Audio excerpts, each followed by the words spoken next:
Big boss ഹൗസിൻ്റെ ലൈവിൽ ഉഗ്രൻ തല്ലാണ് നടന്നുകൊണ്ടിരിക്കുന്നത്. ഈ തല്ലിനിടയിൽ ഒരാൾ തൻ്റെ 2 പെട്ടിയും പാക്ക് ചെയ്ത് ബിഗ് ബോസിൽ നിന്ന് ക്വിറ്റ് ചെയ്ത് പോകാനുള്ള തയ്യാറെടുപ്പിലാണ്. അവിടെ ഗാർഡൻ ഏരിയയിൽ പോയി നിൽക്കുന്നുണ്ട്. അവിടെ വാതിലിനടുത്ത് താളം പിടിച്ചിട്ടാണ് നിൽക്കുന്നത്.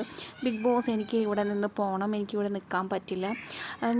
എൻ്റെ ആഗ്രഹമുണ്ടായിരുന്നത് ബിഗ് ബോസ് ഹൗസിൽ ഒന്ന് കാല് കുത്തണമെന്നായിരുന്നു. ഞാനിവിടെ കാല് കുത്തി. അതിനുശേഷം എനിക്കിവിടെ 100 ദിവസം നിന്ന് കപ്പടിക്കണമെന്നായിരുന്നു ആഗ്രഹം. പക്ഷേ എനിക്കിവിടെ നിൽക്കാൻ പറ്റില്ല, എനിക്ക് ഭയങ്കര മെൻ്റൽ ഹറാസ്മെൻ്റൊക്കെ ഉണ്ട് എന്ന് പറഞ്ഞ ഒരാളവിടെ പെട്ടിയും തൂക്കി അവിടെ നിൽക്കുകയാണ്. ബിഗ് ബോസിനോടൊന്ന് വാതിൽ തുറക്കും, വാതിൽ തുറന്നു കഴിഞ്ഞ് കഴിഞ്ഞാൽ എനിക്ക് വേഗം പുറത്തേക്ക് പോകാം എന്ന മട്ടിലാണ് രതീഷ് അവിടെ നിൽക്കുന്നത്.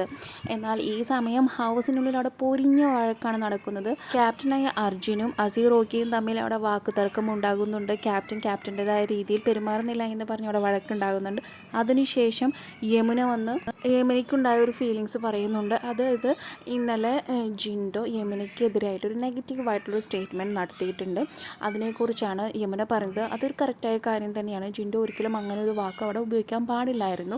പക്ഷേ ജിൻഡോയുടെ അറിവില്ലായ്മ കൊണ്ടായിരിക്കാം അത് അങ്ങനെ ആ ഒരു രീതിയിൽ പറഞ്ഞത്. അങ്ങനെ മൊത്തത്തിൽ അടിയാണ് അവിടെ. ഒരാൾ മെൻ്റൽ ഹറാസ്മെൻ്റ് ആണെന്ന് പറഞ്ഞ് കൺഫെഷൻ റൂമിൽ പോകണം, അല്ലെങ്കിൽ ക്വിറ്റ് ചെയ്യണമെന്ന് പറഞ്ഞ് നടക്കുന്നു. ഇതിനെക്കുറിച്ചുള്ള നിങ്ങളുടെ അഭിപ്രായം കമൻറ്റായി രേഖപ്പെടുത്തൂ. ചാനൽ ഇഷ്ടപ്പെട്ടാൽ സബ്സ്ക്രൈബ് ചെയ്യാൻ മറക്കല്ലേ.